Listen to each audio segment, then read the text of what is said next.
My name is Chioma. I am a senior at Shadle. I'm super grateful this year to be a part of Spokane's Black Voices Symposium. I decided to do art for activism, and specifically through the form of music, because I think it's powerful when words can't be spoken, but can be spoken through form of music.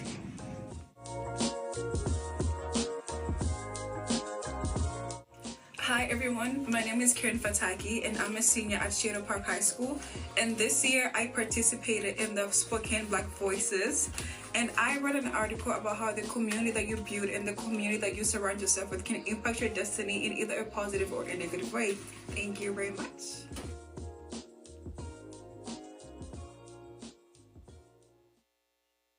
The Black history of Spokane is amazing. It is not to be discredited that there are people who were here and laid down roots. And it's inspiring to me to know that Black people are everywhere.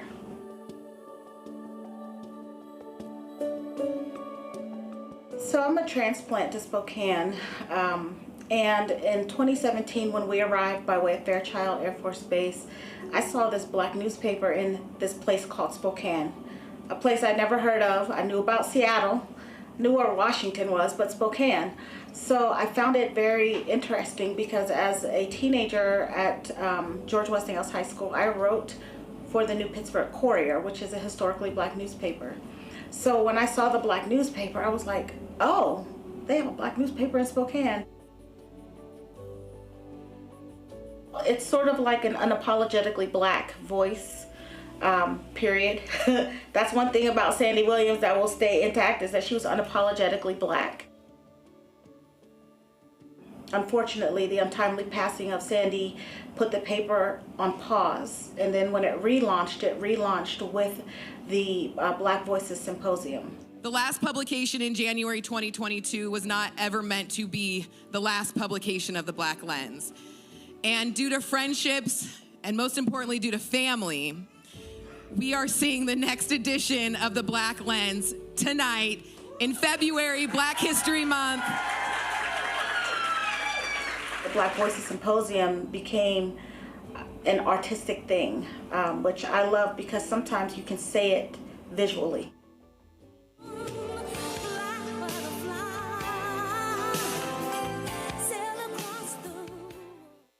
There has to be a space for that in the Black Lens. Because we are an artistic, expressive people, and a lot of times when we did not have the tools to write it or to spell it because it was illegal to do so, we had to find other means. We had to sing it. We stand for peace, justice, and unity. We had to codify it. We had to create symbols. So I think that there has to be a place for art and expression. Art as activism. When you think of activism, what do you think of? Don't answer it out loud, but be thinking. And it really starts with you. And I think what Aisha has shared is that her personal activism started with her knowing more about herself. So as we go through this, I'll ask for a shout out if you're comfortable. What does activism mean to you? And think on this reflection. Art is the language of humanity. Doesn't matter who you are, where you come from. It is the language of humanity, and activism is its echo. Does it mean you're speaking up for yourself? Are you speaking up for another person? Are you speaking up for people who don't necessarily have the courage or readiness to do it for themselves? So what we started to do is build programming in the community around Black history, celebration, understanding the past, creativity, expression. Art as activism to me means being able to express yourself in ways that others can't just look at you and know. It's things that you won't be able to just show from your skin. It's stuff that comes out of your heart, and everything that everything that goes through your head is what art can be. I mean, it could be down to the dog you had a dream about last night, or down to the history books that you've read.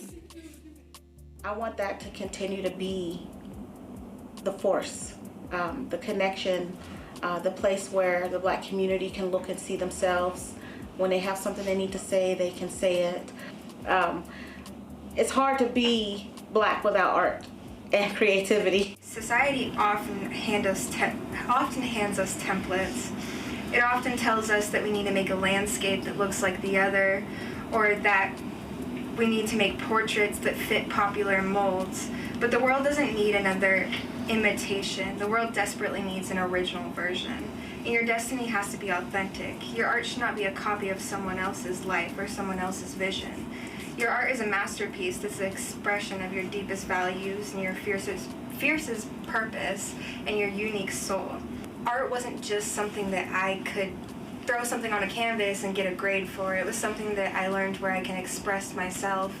And so my message is pretty much that we should all be able to look at a canvas, not know what we're doing, throw paint at it, and then cover it up and put beauty on it. And by the time we're done with it, we've made something that's a legacy. Thank you. Yeah. That was pretty good. Can you talk about this lady? The Black lens is a window and a mirror. Well, it's a mirror for us to see ourselves. And I know that Ms. Sandy wanted it to be a paper that celebrated who we are. So the mirror part is us being able to see the diversity of who we are, the Rubik's Cube of Black identity, the generational, nuances within our community, and it helps us to see ourselves. Representation is important. I've been writing for the Black Lens for I think 2 years. I've learned more about myself, and it's just given me an outlet. Whenever I have frustrations with certain things and injustices in the world, I write for the Black Lens, specifically for that. It's an outlet, and it's helped me grow in my writing and in my understanding of the world and the way the world works. The windows comparison metaphor is because we're also showing people who we are, who are not from the Black community, who are not in the Black community. And I think that's important because we're here, we've always been here, and a lot of times we live and compartmentalize ourselves as a collective, whole community. I want it to be the window that we learn through. The younger generation is important because we're not always going to be here. So it's the cycle of care. It's the cycle of care. I know you can do it, and I know that you'll be great, and I miss you so much. You just try to do better with the younger generation so that they can be powerful and insightful and leaders and creatives, and then that cycle will continue and humanity will be okay.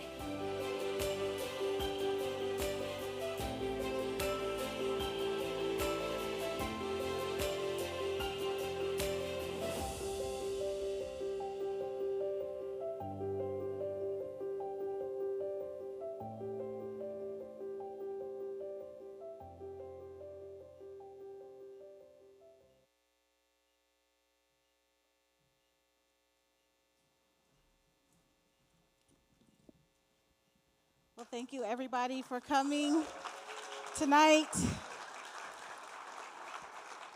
I'm a little emotional. I've also been up since 4:30, but sometimes you don't get to see it while you're in it.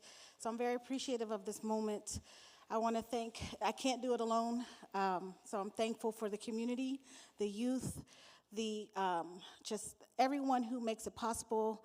I want to give a shout out to our board who's here, our youth who are here, and just those who read the Black Lens and support it. I also want to take a moment to thank and remember Sandy Williams. I wouldn't be here if it wasn't for her.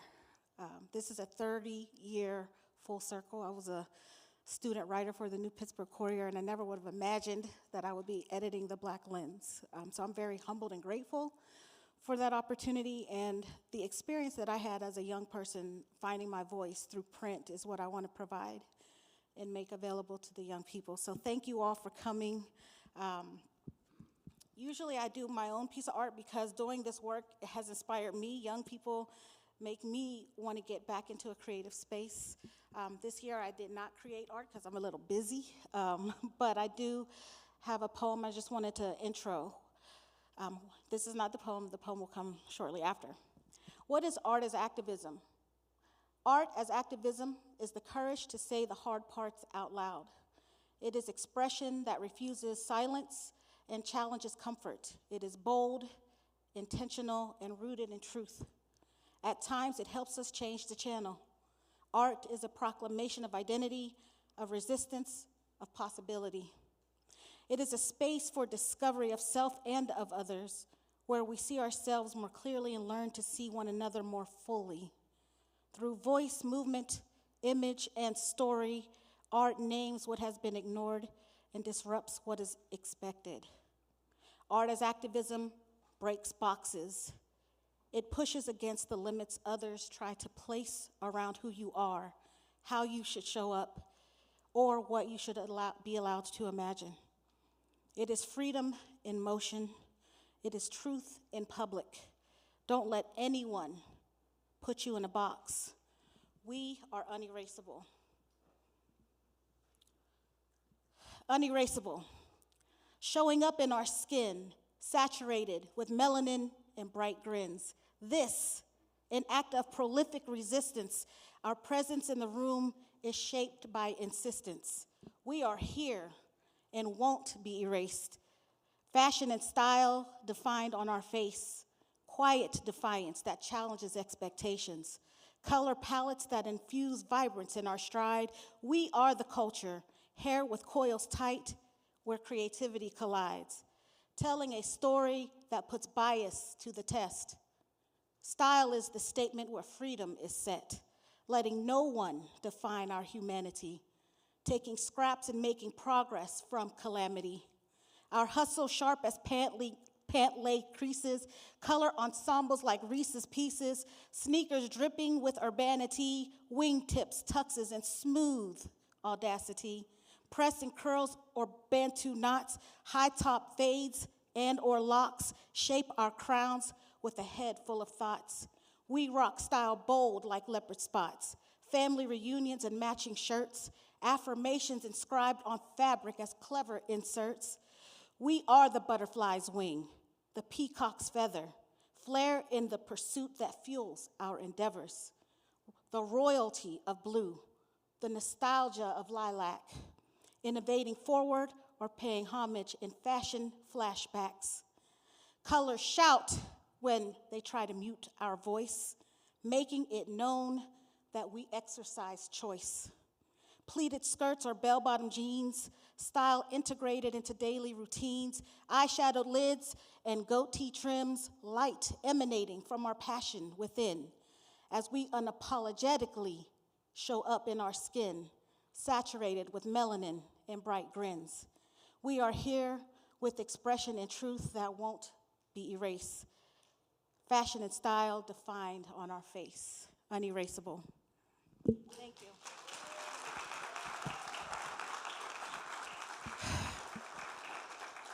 Before I introduce our co-chair for the Black Lens, I wanted to just offer this as, if you are interested in donating, we are our own nonprofit.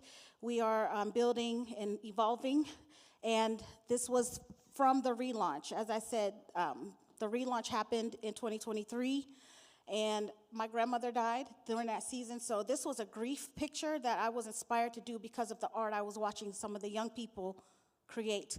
They're available for a donation of your choosing at the end. So I just wanted to put that out there. And without further ado, I want to talk about Michael Bethley for a minute. Michael Bethley is our MC, our moderator. And I am appreciative for the board that has stepped forward to make the Black Lens continue. Michael Bethley is a jack of all trades, I say, a basketball coach, a podcaster, what else? A daddy, yeah, that part, of littles, right? So him being able to step into the role, the community has been and grieved Sandy heavily, but we also know her work is so important to continue. I am a transplant in Spokane. As I said, I don't take it for granted that I'm in this role, but I rely on the people who have been rooted in this community to help me, to challenge me, to debate with me, to have conversations about this or that, how we should go forward. And he will be in the seat tonight talking to our young people, doing what he does, sacrificing time. His kids are here and his wife are here tonight. So I just want to take time to introduce and give a round of applause for Michael Bethley, who will be our moderator. Thank you.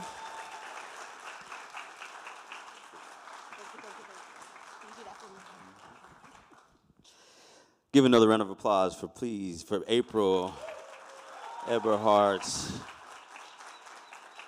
April has put a lot of work and a lot of effort into making sure the Black Lens is doing what the Black Lens is supposed to do. So it doesn't go unnoticed.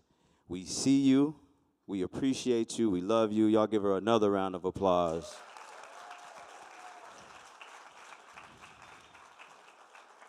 I've never had a seat. I think I'm going to take it.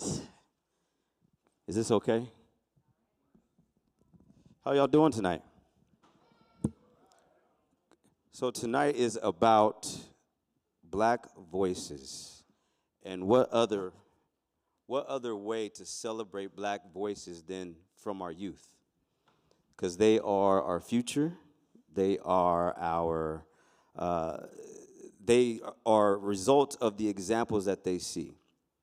And so being able to see all of these young individuals display art as activism is an honor, but it's also just it's a privilege, and I'm inspired by it, because I know for myself, being younger, when I was younger, I was able to express my ways and my voice in art, and to see it continue to be done through generation after generation is needed. And we need this activation. We need this art to help develop our future. So let's give them a round of applause before we get this started.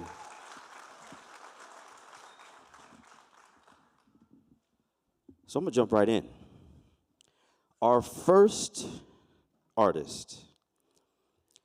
He is a junior at Shadle High School. His artwork is titled Breaking the Season, and it represents the cycle of growth, confidence, and reflection that many Black students experience.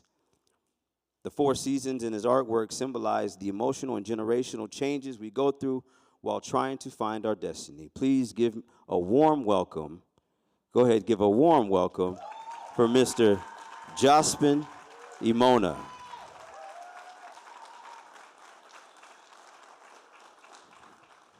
How you doing, Jospin? I'm good. You good? Yep.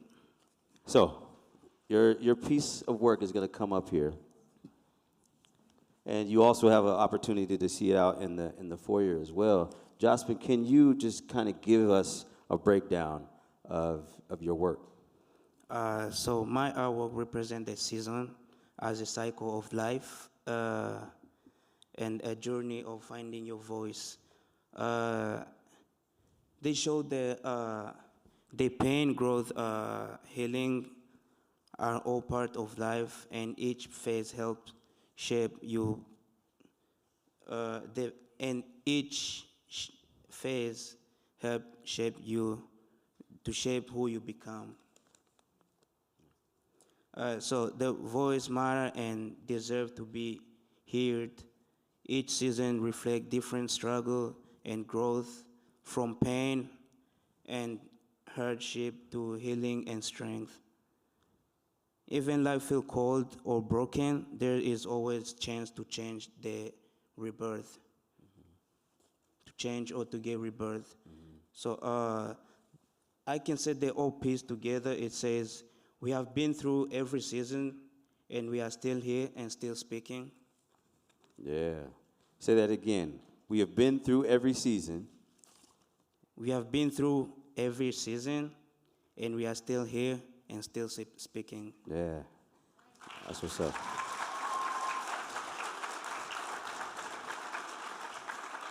You know, my name is Mike. I like the mic. And that favorite part is the mic. And I love on the top, I don't know if you all can see it, it says, my voice is my destiny. Using your voice in every season of your life is impactful. Why is your voice your destiny? So your voice is your destiny because sometimes things happen and be quiet is not helping.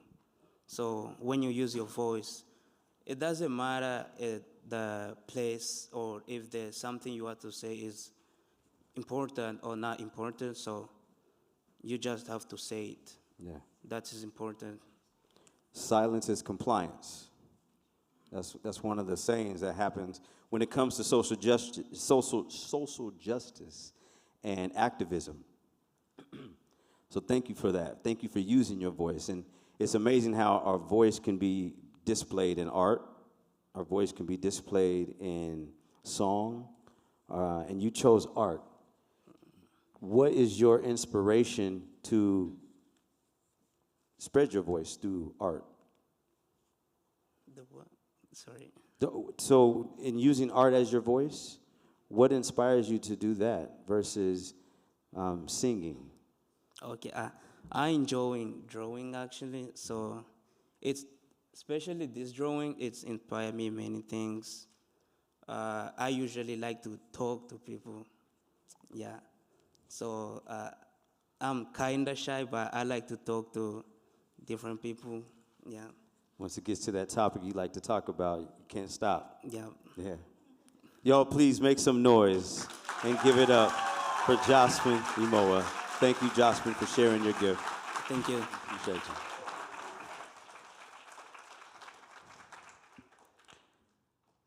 I wish I could draw. I can't draw.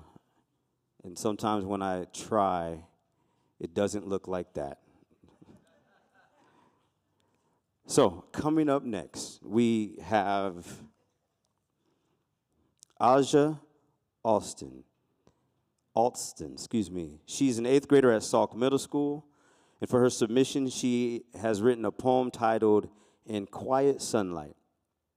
She's been writing poetry since the 5th grade, showcasing her thoughts, feelings, and interests such as sports, writing, and music. Please give a warm welcome for Aja Alston.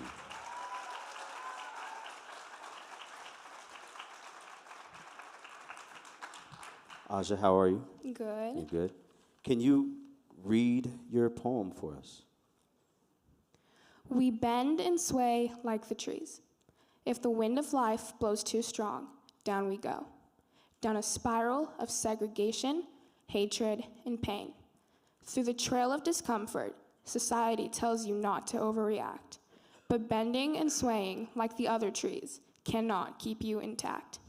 So if the wind blows east, you push west, trying to overcome doubts about your skill, intellect, and very self, to overcome the fear, to overcome the shame, to circumvent the paranoia, not hide in the shade.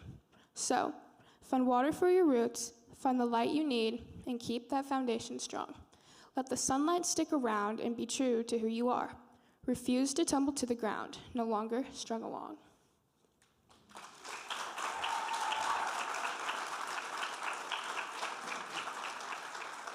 Aja, I like this poem. Can I tell you my favorite line? So if the wind blows east, you push west, trying to overcome doubts about your skill, intellect, and very self. So this is a poem of resiliency, a poem of activation. What encourages you to fight? What encourages you to activate? I feel like seeing a lot of people like today in society and just like in different parts of the world not being able to like speak for themselves or like stand up for themselves is a good reason. And because seeing people like that makes me want to help them. So if I can do it for myself, I can do it for them. I like that. Y'all give a round of applause for that answer. That's serving 101, doing things for others. What inspires, or who, can I ask, who inspires you to serve? Who inspires you to activate the way that you are? I feel like Martin Luther King is a good example, especially because it was just MLK Day recently. Okay. Is there anyone here in this city or locally or just family that you know, doesn't have to be local, but any family that has kind of motivated you to activate the way that you are? My whole family, probably. Yeah, a way of life. That's awesome. The other line, my other favorite line, so find water for your roots, you'll find the light you need, and keep that foundation strong. What are you saying there? What I'm trying to say is if the goal of the poem is to be true to yourself, so I feel like in order to do that, you need to figure out how to understand who you are. And it's easier to do that if you figure out like what parts of yourself you need to figure out and then stick with it and be able to like express yourself better. Yeah, that's awesome. Y'all make some noise, please. Asia Alston. Her poem, In Quiet Sunlight. And you can find all these pieces if you haven't picked up the Black Lens yet. The Black Lens, there's copies out on the table. For one small donation of $96 a year, you can get a copy every month. I don't know if it was mentioned, the QR code that we were expressing earlier, all those donations go to the Black Lens. So please, thank you. Please and thank you for your support. All right, moving forward. Next up, we have Jordan. She's a freshman at Shadle High School with a career interest in nursing. Please welcome Jordan Bauer as she comes to read her essay, Breaking Point. Jordan. The lack of cultural representation can be discouraging and harmful. Growing up, I was told by my friends that I needed to be more presentable, that I needed to tame my hair and get it under control. That is when I began to lose myself. I thought I had to be whiter because those images were more prominent and more visible. I thought it would be best if I looked like them, so I started to drift, believing everyone would accept me if I had straight hair, dressed the way they dressed, and acted the way they acted. That changed when I attended a community event with my family a couple of years ago.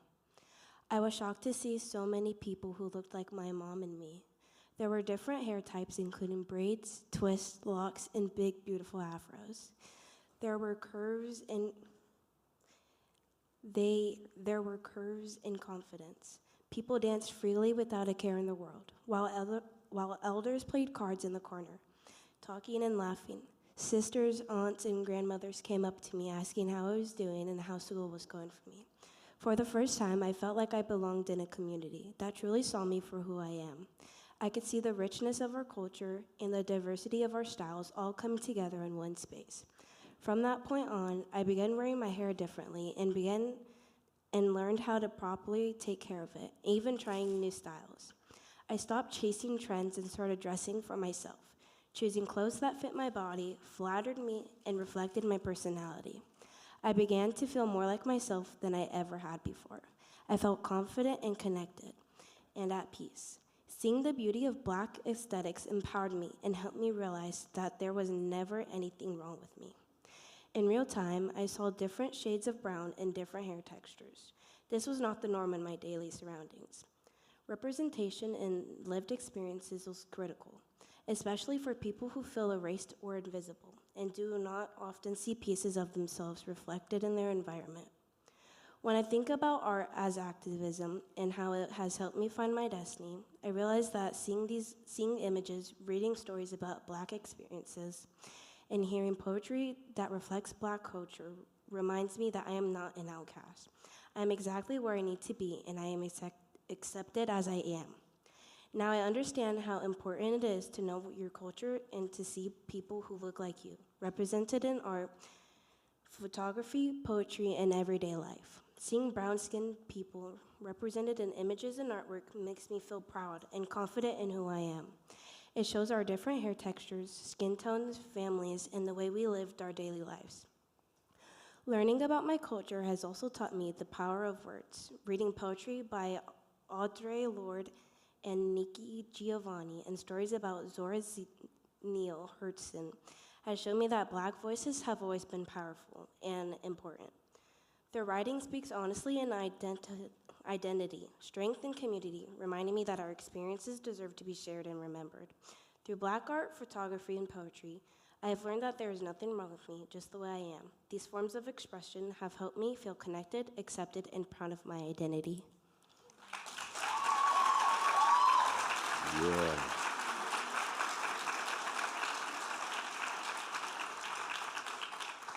Jordan, you wrote about finally feeling like you belonged. How did that change your perspective on life?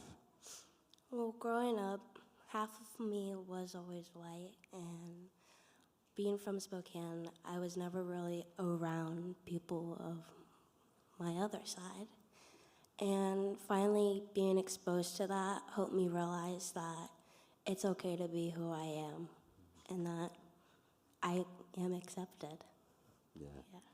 That's awesome. So as you're finding out who you are, what things have changed for you? Well, I feel more confident. Like, I'm able to show my friends that it's okay to be different.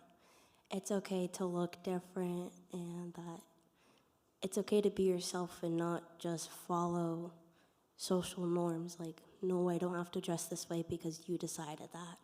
I get to show out who I am. Yeah. Yeah. And be proud of it. That's what's up. A little off topic, I want to know about this event you went to. So back in maybe 2022, my mom took me to the Juneteenth event over by the Carl Maxey Center. When I was really scared to show up, mostly because like I've never been one, and I've always been like the shy type. But like as soon as I got there, my eyes were like open to see all these different stuff being open to me. And there's like this one dance that came on. It was the Cupid Shuffle. And we all got to go onto the dance floor and just dance. And I just had so much fun. Yeah. That's awesome. Y'all give it up for Jordan Bauer. She's going to teach us the Cupid Shuffle a little later.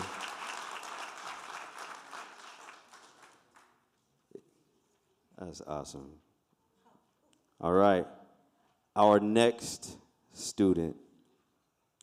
Mashita is the BSU president at Shado High School. She has a poem. Yeah.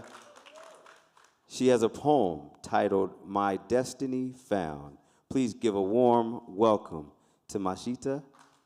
Watch out.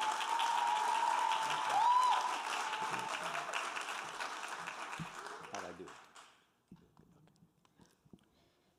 Go ahead and read us your poem, Mashita. My destiny found. In realms of color where visions reside, I sought my destiny where dreams collide. With a brush in hand, a palette so bright, I chased the whispers of day and night. Through strokes of passion, a path did appear, unveiling purpose, banishing fear. The canvas bloomed, a mirror to my soul. In every masterpiece, I found my role. With art as my campus, my spirit took flight, embracing the journey with all of its might. No longer lost, but guided and true, my destiny found in every you. Thank you.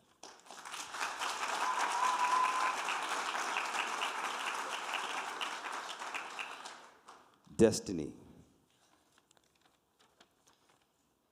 The line that I like, you said, I sought my destiny where dreams collide. Where do dreams collide? I feel like when you're debating which route to walk into, like you're passionate about different stuff, but you don't know where to choose. Trying to figure out which route you want to take? Yeah. Why is your destiny there? I'm passionate about many stuff, and right now I'm debating whether I should go with like business or IT. Okay. So trying to figure out your route and which way you want to go. Yeah. which way I want to be. Your destiny, your dreams collide. Yeah. What is the inspiration for you to find your destiny?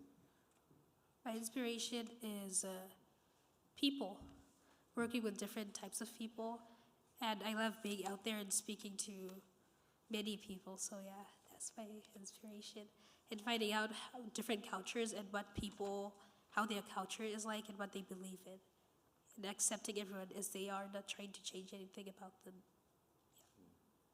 That's awesome. And then your last paragraph, stanza, for those English teachers. With art as my compass, my spirit took flight, embracing the journey with all of its might. No longer lost, but guided and true, my destiny found in every hue. Can you break that down for me? Us. It's like the path you chose.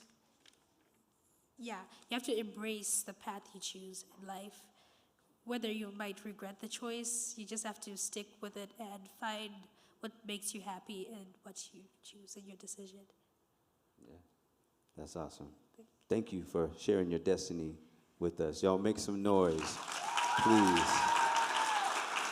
Masita Yacha.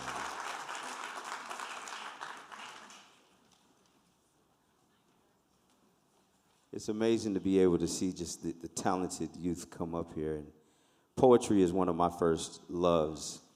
I don't know if you all care, but I got an A in creative writing.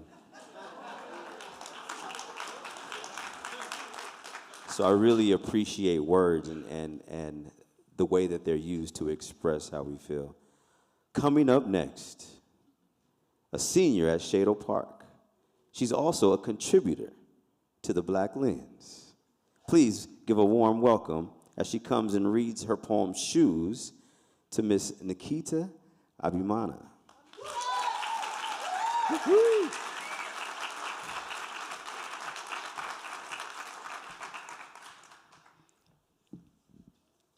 There are two roads I see when I close my eyes, both of them in front of me, but only one leading to my destiny. I stare at them both in consideration, not knowing which one it could be. One leads back in time to those before me, flapper dresses and Mary Jane shoes, zoot suits, and don't forget those new pair of shoes. The new pair of shoes are the shoes I wear today. They represent a hope, a dream that someday little black boys and girls will be holding hands with little white boys and girls.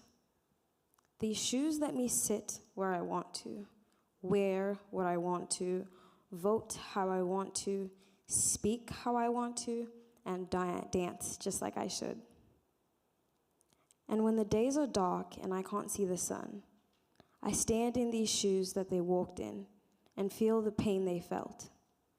And as I open up my eyes and stare at the crossroads before me, I realize that I'm looking at it all wrong. The path has already been declared for me.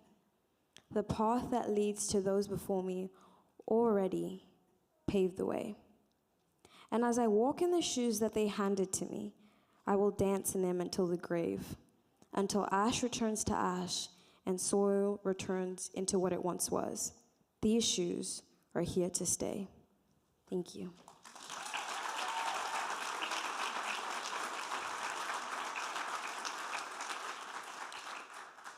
Nikita, we talking about shoes. Mm-hmm. Can we talk about whose shoes you're talking about? Well, the shoes are, they represent the dream of the civil rights and MLK's dream, and not just MLK, but every black person who's passed on, primarily our ancestors, the dream that black people would be equal to white people, that we'd be in schools. And yeah, I do a lot of things that I think my grandma would never have been able to imagine. I don't even think she went to high school. And I'm ASB vice president, I'm in the NAACP Youth Council. I was the chair of the Launch Northwest Youth Council, and I was just thinking of all the stuff that I'd done and all the stuff that my grandma never got to, and I was like, wow, I would have blown her mind. Yeah. Yeah. So in a way, those new shoes are new to your family because they haven't been seen or worn before. Yeah.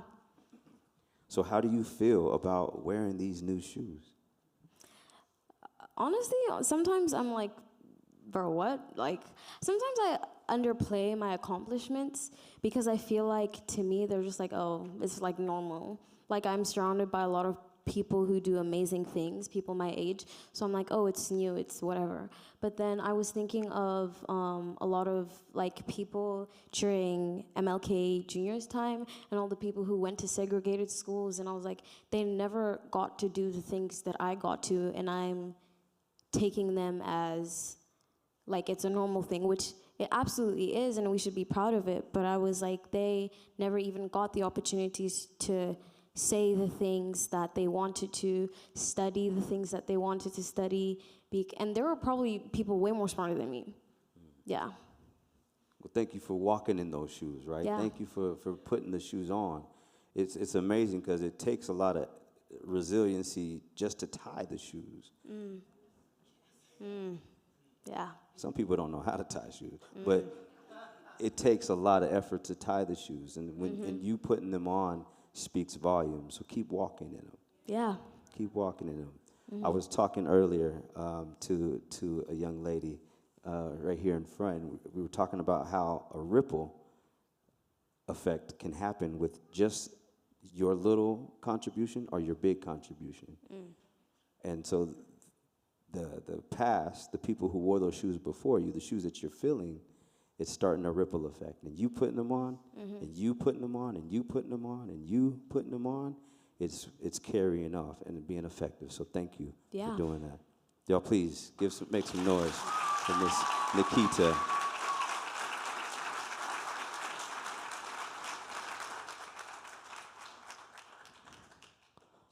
All right.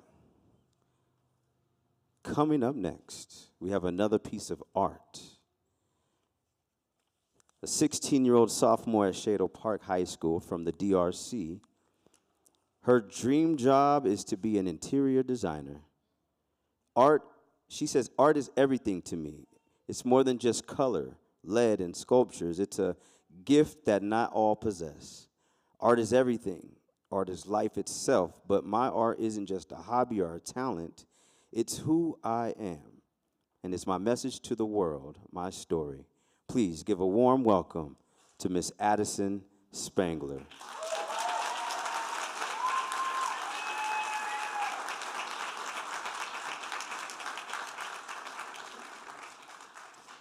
How you doing, Addison? I'm scared. Don't be scared. It's okay. We're here for you. We're here to hear your story and to see your art.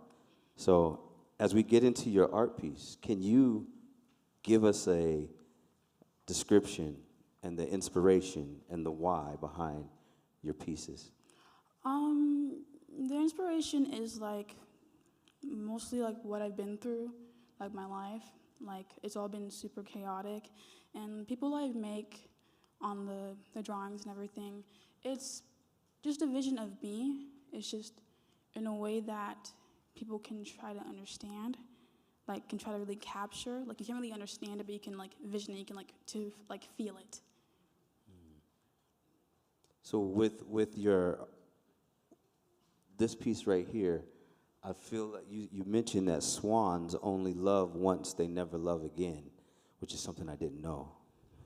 But is she wrestling with identity but staring straight ahead while she's wrestling with it? Yeah.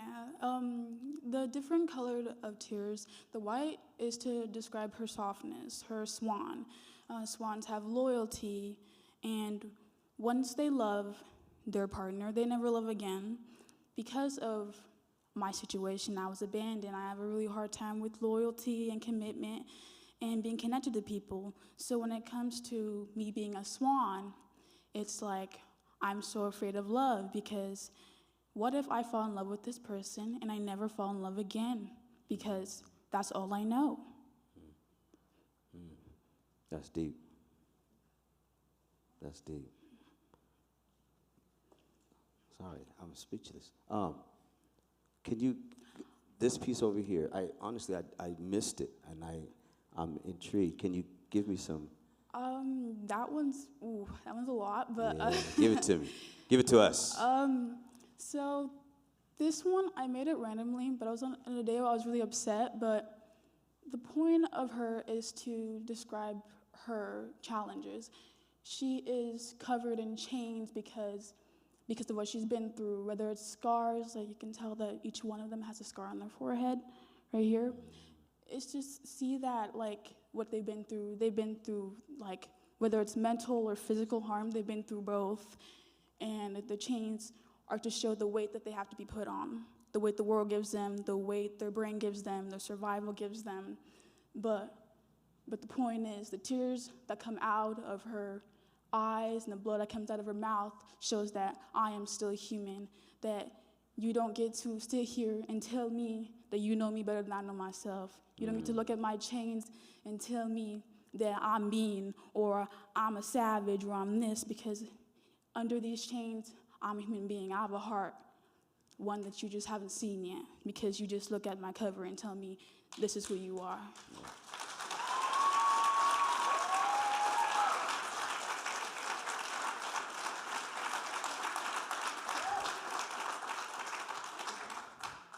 You have two powerful pieces up here. Thank you for your gift. Thank you for using your gift. Wow. There's a quote that someone that I know made. It says, I'm a product of my battle wounds. And as my scars show up, you see that I made it through. And I think you're showing that through these pictures. Thank you so much for your gift. Y'all, please make some noise for Miss Addison. Great job. Are these pieces for sale? No. Ooh, somebody said that really quick. You must have got them already. Who was that? Oh. These are beautiful. Those are beautiful pieces. All right. Since they're not for sale, moving on. Been a great fundraising piece. 25. All right. Coming up next. Anesu Wacha is Miss Juneteenth 2025. She's a senior at Shado Park High School, an aspiring pediatrician. She is a multi-care junior co-program participant, servant leader, ASB president, and a 2026 YWCA Woman of Achievement honoree.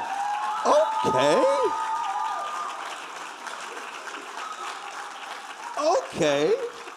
I didn't know that. Congratulations. Thank you. Can you read us your poem? She has a poem, The Art of Every Day. Okay. The art of every day. In the curve of a lip, in a portrait's glow, or the thrum of a bass where the spirits go. Expression is more than a creative spark. It's a signal, fire burning against the dark. To paint is to prove that we still belong. To dance is to show that the pulse is strong. I cannot dance to save my life. Art gives us a language when systems fail, turning a whisper into a gale, advocating for truths that the heart has known, claiming a seat at a stolen throne, but activism isn't just banners and glass. It's the quiet moments as the hours pass, it's the radical joy in a simple meal, the courage it takes to let yourself feel. It's the hand on a shoulder, a shared, steady gaze, the work of the hands in the thick of the maze.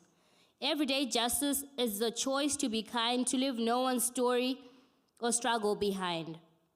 It's the books that we buy and the way that we care, the intentional breath of the common air, so let every stroke and every rhyme be a brick in the walls we are building through time for the grandest change. I said grandest change starts in small, steady ways in the arts of our lives and the truth of our days.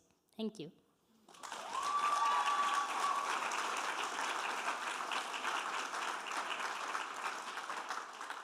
Tell me about the courage it takes to let yourself feel. So, well, I've had to learn this the hard way, but it takes feelings to actually act on something. If I don't feel, I don't find any concern in whatever could be bothering me, and the more I show my feelings, the more I don't act and postpone things that could be done. Say that one more time. The more I don't act, I postpone things. Well, the more I don't express my feelings or process my feelings, the more I postpone things that could be done. Go ahead.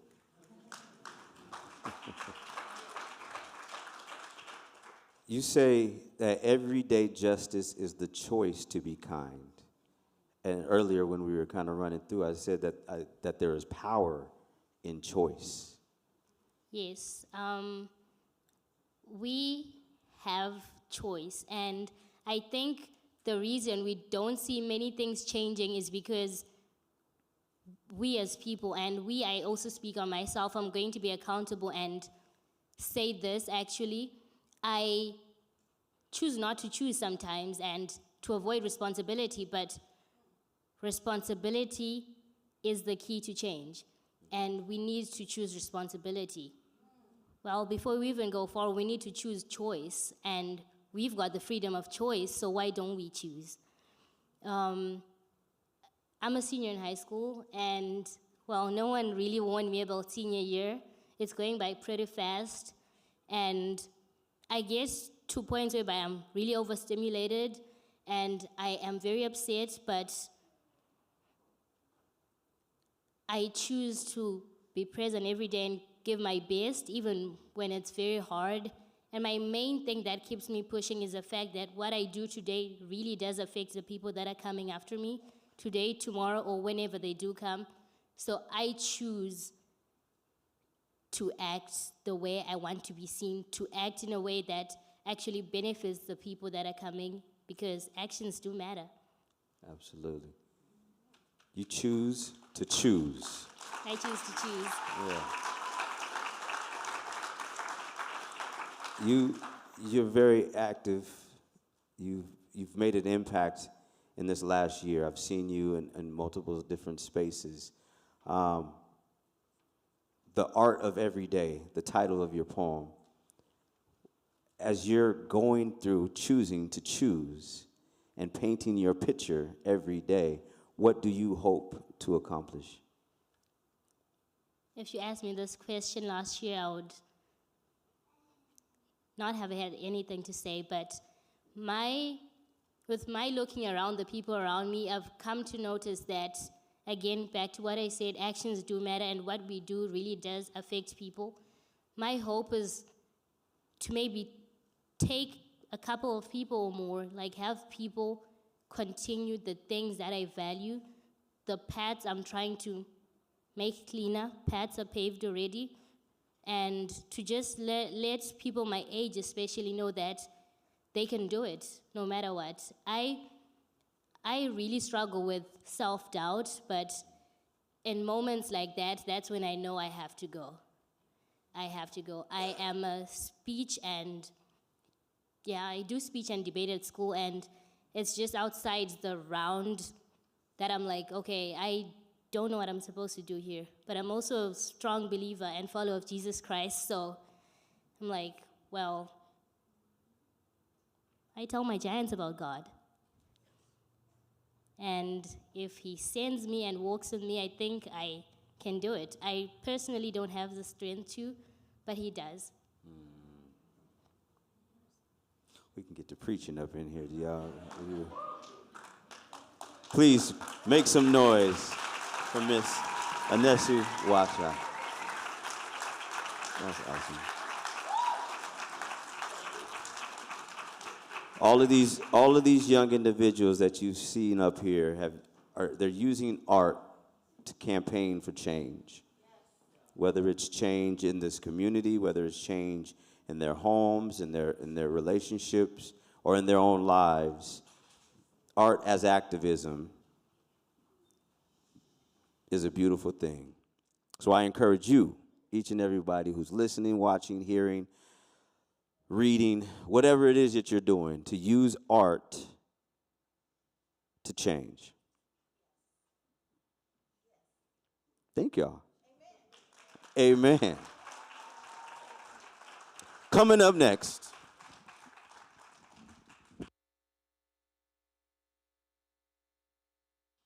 I forgot I was also emceeing. I was so comfortable. Coming up next, we're going to have some wonderful sounds and steps from the North Central step team. I am so sorry. The Spokane Community Step Team. Y'all make some noise.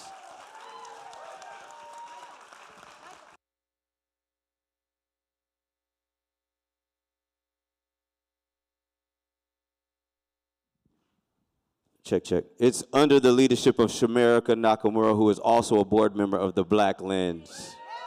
Woo-hoo.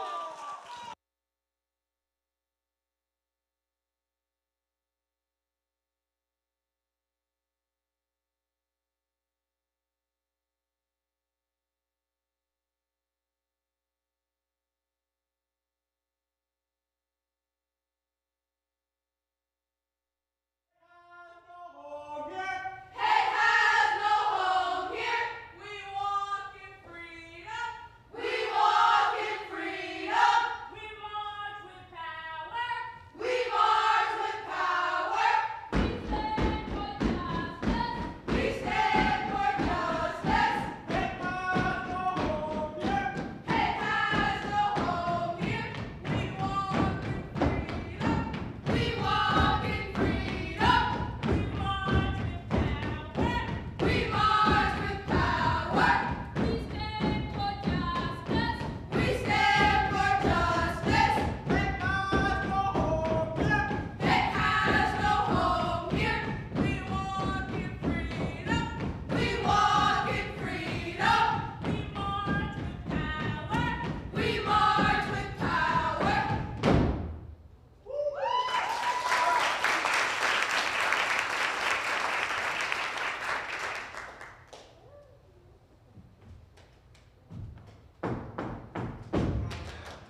K-E.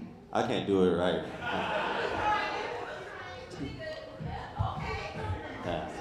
Shamerica tried to recruit me to coach them earlier today.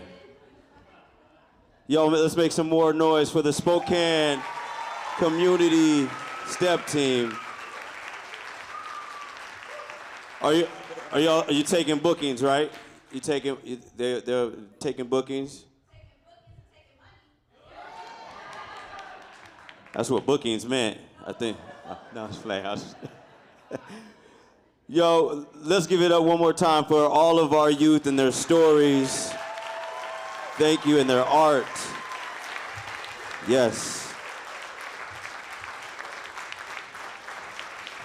It takes a moment of bravery,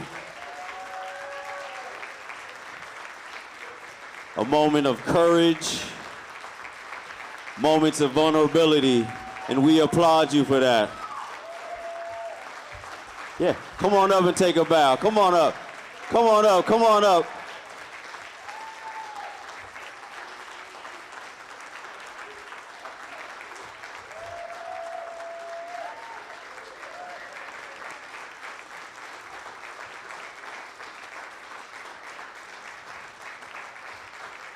You all did wonderful.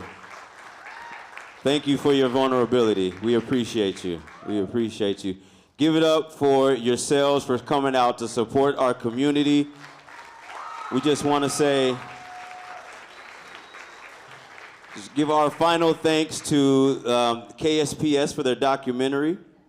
All Northwest Passage events are free to students. Remember that. Anything you see that is Northwest Passages, it's free to students. Including this Thursday at GU's Coughlin Theater. The author David Gusterson is being interviewed by Jess Walter.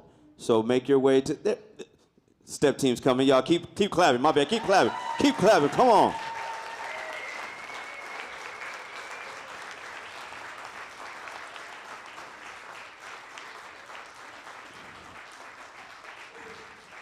You guys did amazing. You all did amazing. Again, we just want to thank everybody. We want to thank partnership with Northwest Passages. Thank you from the Black Lens, all of the Black Lens board members, and you and the Links. Thank you to the Links for the support and the workshops that they put together, and just everybody in the community for supporting us. Again, we thank you. We appreciate you. Drive home safe and continue to support not only your community, but these youth, each and every one of them. You all stay encouraged, and let's love each other. God bless.